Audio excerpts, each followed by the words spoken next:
Assalamualaikum warahmatullahi wabarakatuh. Perkenalkan, nama saya Nirmal Nurdiandani. Saya dari kelas C1 Akuntansi dengan NPM 102200033. Kali ini saya akan membahas atau meringkas dari matkul Pendidikan Agama Islam 2 dengan materinya Ma'rifatul Rasul, dan subbab yang pertama yang akan dibahas ialah Hajatul Insan ila Rasul atau kebutuhan manusia kepada Rasul. Sebelumnya kita harus mengetahui apa itu insan. Menurut Kamus Besar Bahasa Indonesia, insan berarti manusia. Adapun kata yang sering digunakan Al-Quran untuk merujuk kepada arti manusia, yaitu insan, ins, al-nas, atau unnas. Kita pun sebagai manusia diberikan potensi akal untuk mengembangkan seluruh potensi yang dimiliki kita secara optimal, dengan tetap berpedoman kepada ajaran ilahi agar manusia bisa mewujudkan dirinya sebagai makhluk Allah yang mulia. Jika tidak, manusia akan terjerumus pada kehinaan, bahkan lebih hina dari binatang sekalipun. Sebagai manusia, kita juga diberikan fitrah. Allah menanamkan fitrah Islam kepada manusia ke setiap janin yang sudah ditiupkan ruh.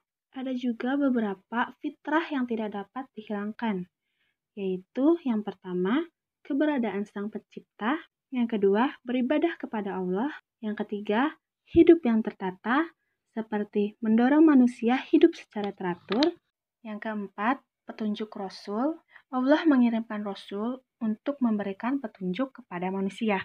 Yang kelima, untuk mengenal Sang Pencipta. Yang keenam, sebagai pandangan hidup. Dan yang ketujuh, beribadah dengan benar. Subbab yang kedua ialah ta'rifatul Rasul atau pengertian tentang Rasul. Dari segi bahasa, Rasul dari kata Rosala artinya mengutus. Adapun dalam bentuk infinitif yang berarti utusan atau seseorang yang diutus. Seorang laki-laki yang dipilih dan diutus oleh Allah dengan membawa risalah kepada umat manusia. Ada dua kunci untuk memahami ar-Rasul atau arti dari Rasul. Yang pertama, hamilur risalah yang berarti membawa dan menyampaikan risalah. Yang kedua, qudwatu fitat pikir risalah. Artinya, menjadi qudwah atau contoh bagi umat manusia dalam melaksanakan ajaran yang dibawanya. Rasul yang diutus juga memiliki ciri khusus. Yang pertama, memiliki sifat as-sifatul asasiyah, yang berarti sifat dasar yang layak baginya.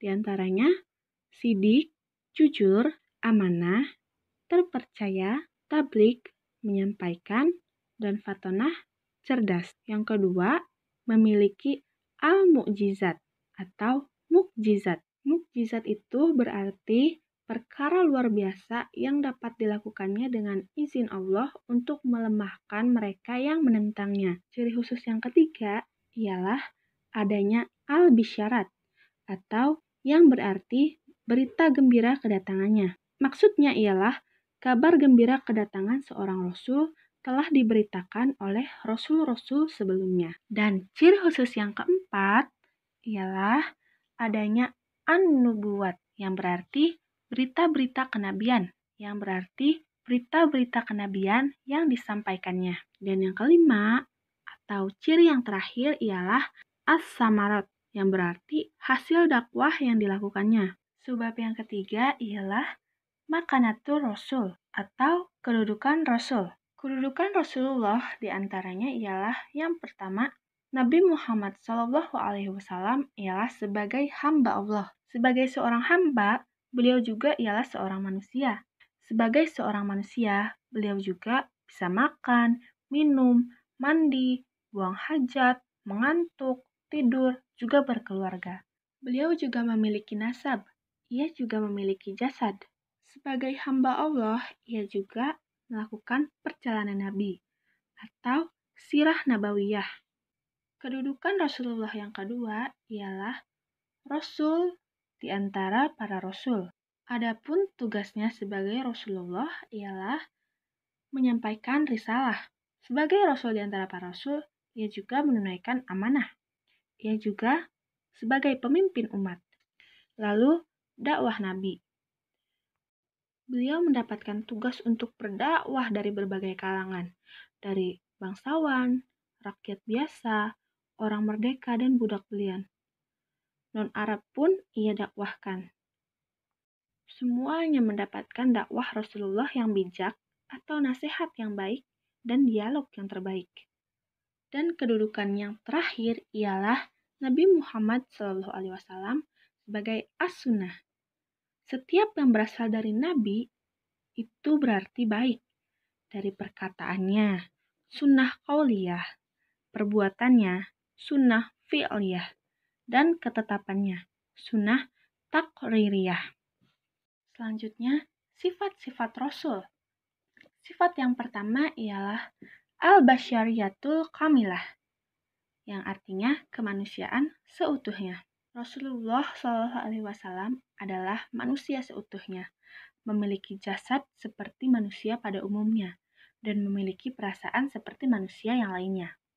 Yang kedua ialah al-ismah, yang berarti terpelihara dari kesalahan dan dosa. Ketika Rasulullah SAW berbuat salah atau keliru, tetapi kesalahannya akan segera diluruskan oleh Allah, sehingga beliau terpelihara dari berlarut-larut dalam kesalahan dan dosa. Yang ketiga, memiliki sifat asidik, berarti jujur. Rasulullah SAW bersifat jujur. Beliau tidak berdusta tentang apa yang diwahyukan kepadanya dari Allah.